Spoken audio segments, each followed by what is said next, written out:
kita seringkali seperti bangsa Israel, ya. Selalu diberkati Tuhan, dipeliharakan oleh Tuhan, selalu berkeluh kesah. Pertama tentu berlatih positive thinking. Berlatih melihat dari sisi yang baik. Kita kalahkan keluh kesah, kita ganti dengan puji-pujian buat kemuliaan Tuhan. Hitung berkat Tuhan, engkau akan melihat dahsyatnya kasih Allah. Jadi tidak ada alasan untuk tidak bahagia hari ini. Mari kita berbahagia.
Sahabat Morning Grace yang dikasihi Tuhan, Shalom, selamat pagi. Biarlah setiap hari kita menjadikan hari-hari kita menjadi pribadi-pribadi yang menyenangkan hati Tuhan. Kita mulai pagi ini dengan doa. Mari kita berdoa.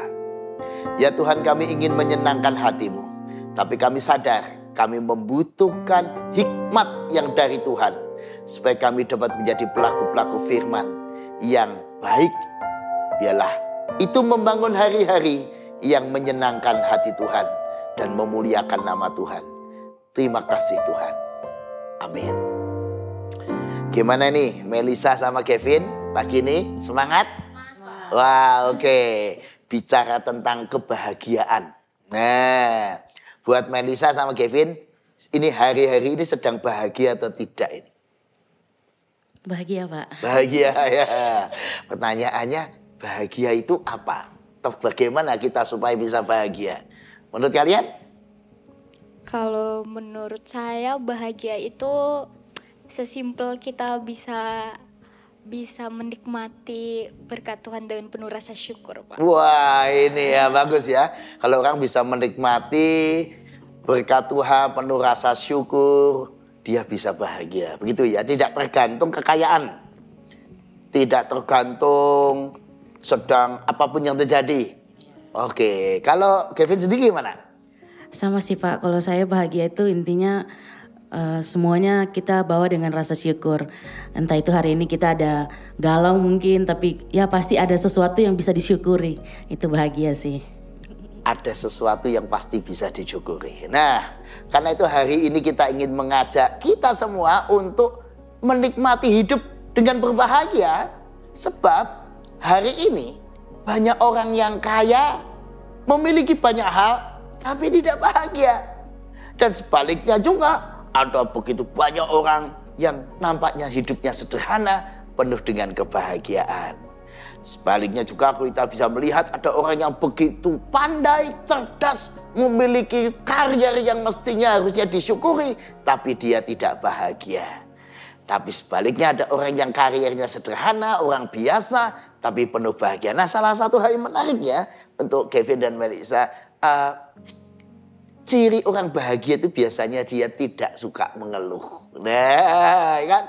Kalau orang yang suka mengeluh, biasanya dia jadi tadi nggak bisa menikmati berkat-berkat Tuhan.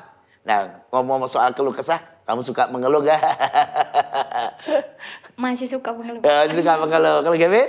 Masih juga. Nah, kalau kita ingin bahagia, kita jangan membiarkan keluh kesah itu menghapus segala berkat karya kasih Tuhan. Kita ingin bahagia, kita udah sadar bahwa kita harus bersyukur. Tapi kadang-kadang keluh kesah itu tidak terkontrol dalam diri kita. Memenuhi hati pikiran kita sehingga keluh kesah itu membuat apa yang baik yang kita rasakan, apa yang baik yang kita miliki menjadi seolah-olah itu kayak kabur, buram. Karena tertutup dengan keluh kesah. Nah karena itu mari sahabat Monikers sekalian, kita belajar jangan berkeluh kesah. Ada satu contoh menarik ini, bangsa yang diberkati Tuhan, luar biasa, tapi suka berkeluh kesah. Ayo kita lihat Keluaran 17 ayat 1 sampai 7. Mari silakan Kak Melisa bantu dan membaca ayat 1 sampai 4. Nanti Kak Kevin ayat 5 sampai 7. Silakan. Pembacaan Alkitab kita hari ini dari Keluaran 17 ayat 1 sampai 7 dengan perikop di Masa dan di Meriba. Kemudian berangkatlah segenap jemaah Israel dari padang gurun Sin, berjalan dari tempat persinggahan ke tempat persinggahan sesuai dengan titah Tuhan, lalu berkemahlah mereka di Rafidim. Tetapi di sana tidak ada air untuk diminum bangsa itu. Jadi mulailah mereka itu bertengkar dengan Musa, kata mereka, "Berikanlah air kepada kami supaya kami dapat minum." Tetapi Musa berkata kepada mereka, "Mengapakah kamu bertengkar dengan aku? Mengapakah kamu mencobai Tuhan? Hauslah bangsa itu akan air di sana." Bersungut-sungutlah bangsa itu kepada Musa dan berkata, "Mengapa pula engkau memimpin kami keluar dari Mesir untuk membunuh kami, anak-anak kami dan ternak kami dengan kehausan?" Lalu berserulah Musa kepada Tuhan, katanya, "Apakah yang akan kulakukan kepada bangsa ini? Sebentar lagi mereka akan melempari aku dengan batu." Berfirmanlah Tuhan kepada Musa, "Berjalanlah di depan bangsa itu dan bawalah beserta engkau beberapa orang dari antara para tua-tua Israel. Bawalah juga di tanganmu tongkatmu yang kau pakai memukul sungai Nil dan pergilah. Maka aku akan berdiri di sana di depanmu di atas gunung batu di Horeb. Haruslah kau pukul gunung batu itu dan dari dalamnya akan keluar air sehingga bangsa itu dapat minum." Demikianlah diperbuat Musa di depan mata tua-tua Israel. Dinamailah tempat itu Masa dan Meriba, oleh karena orang Israel telah bertengkar dan oleh karena mereka telah mencobai Tuhan dengan mengatakan, "Adakah Tuhan di tengah-tengah kita atau tidak?" Ya, terima kasih ya Kak Melisa dan Kak Kevin sudah membacakannya buat kita semua. Sahabat Monikers, kita seringkali seperti bangsa Israel ya. Selalu diberkati Tuhan, dipeliharakan oleh Tuhan, selalu berkeluh kesah. Anda bisa membaca Keluaran 14, 15, 16, 17. Isinya keluh kesah, keluh kesah, keluh kesah. Nggak bisa lewat laut Tebro. Berkeluh kesah dan marah pada Tuhan. Tuhan apa mau membinasakan mereka di pantai itu? Nah, ternyata Tuhan punya solusi dan jalan keluar. Sehingga mereka bisa melewati laut Tebro dengan baik. Besoknya lagi mereka kekurangan makan, nggak bisa makan daging. Mengeluh kesah lagi Pak sama Tuhan. Dan mereka marah sama Tuhan. Kami lebih suka di Mesir sana, di dalam kehidupan di sana kami bisa makan melimpah. Sekarang kami kelaparan. Mereka marah lagi sama Tuhan dan Tuhan kembali memberikan solusi jalan keluar, memberikan mana kepada mereka. Dan seterusnya begitu, selalu berkeluh kesah, berkeluh kesah. Jangan-jangan kita seperti orang Israel, suka berkeluh kesah. Padahal Tuhan selalu memberi solusi dan pemeliharaan dalam hidup kita. Nah, mari kita lihat bahwa dalam kehidupan umat Israel, di ayat yang pertama, kita itu seperti Israel harus mengadakan perjalanan dari satu persinggahan ke persinggahan. Hidup kita kan semacam itu juga jemaat. Dari satu persinggahan ke persinggahan. Dari satu momen ke momen yang lain. Dari satu kehidupan, misalnya dulu saudara-saudara pada level SD, naik ke SMP, SMA, perguruan tinggi, lulus, berkeluarga. Ada selalu perjalanan kehidupan.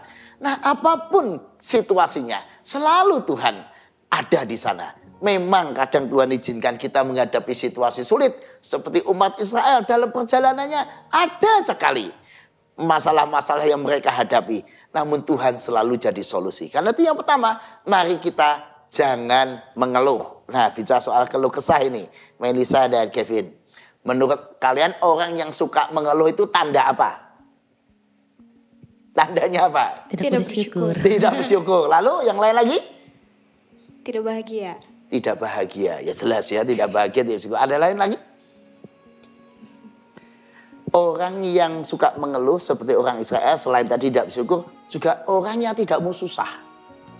Maunya enak saja. Kalau susah sedikit, mengeluh. Sekaligus menandakan orang yang mentalnya lemah. Nggak punya daya juang. Masa perjalanan di gurun pasir kok nggak mau kehausan. Maunya yang enak. Ya, haus sedikit, marah sama Tuhan.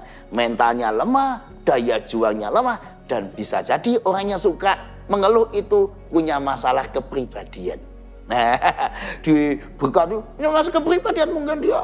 Ya memang kepribadiannya begitu, selalu lihatnya negatif. Bisa jadi ini dampak ketika masa kecil sampai remaja misalnya, dia itu suka diomelin terus oleh orang tua. Jadi orang tua yang suka mengeluh, suka ngomel, dampaknya anaknya juga lalu jadi pribadi yang sama. Nah, sekaligus orang yang suka mengeluh tanda bahwa imannya lemah. Iman yang lemah, tidak bisa melihat, oh Tuhan kemarin menolong saya, pasti kali ini Tuhan juga menolong saya. Kalau kemarin saya menghadapi masalah Tuhan menyelesaikan, masa kali ini tidak.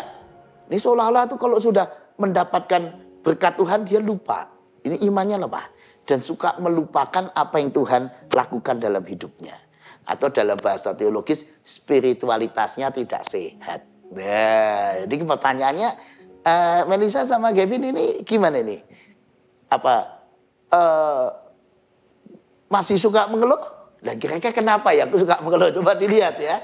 Apakah karena mental kita lemah, daya juang lemah, atau mungkin spiritualitas kita tuh sedang sakit ya.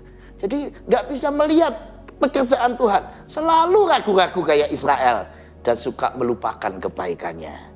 Nah, yang jelas ada juga orang yang suka mengeluh. Tentu saja kalau mengeluh dalam batas yang wajar, manusiawi sekali ya kan. Mengeluh rasa takut dalam batas tertentu itu manusiawi. Tapi ada orang yang mindsetnya, pikirannya itu toksik. Pikirannya tuh selalu yang dilihat negatif terus.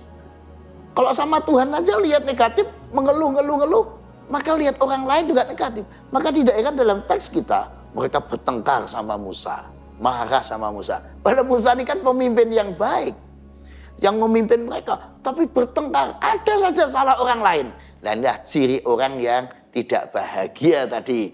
Seperti para suami, para istri yang suka mengeluh, itu adalah orang-orang yang tidak bahagia. Dan tentu saja pasangannya jadi tidak bahagia. Coba kalau kalian tinggal di rumah, satu keluargamu suka mengeluh terus. Ngomongnya negatif, suka nyalakan. Gimana coba, enak gak tinggal di gitu? Gak enak kan? Wah, kita jadi auranya negatif. Nah, pertanyaannya lalu bagaimana supaya kita bisa mengubah semuanya itu? Pertama tentu berlatih positive thinking. Berlatih melihat dari sisi yang baik. Berlatih. Caranya bagaimana? Lihat data.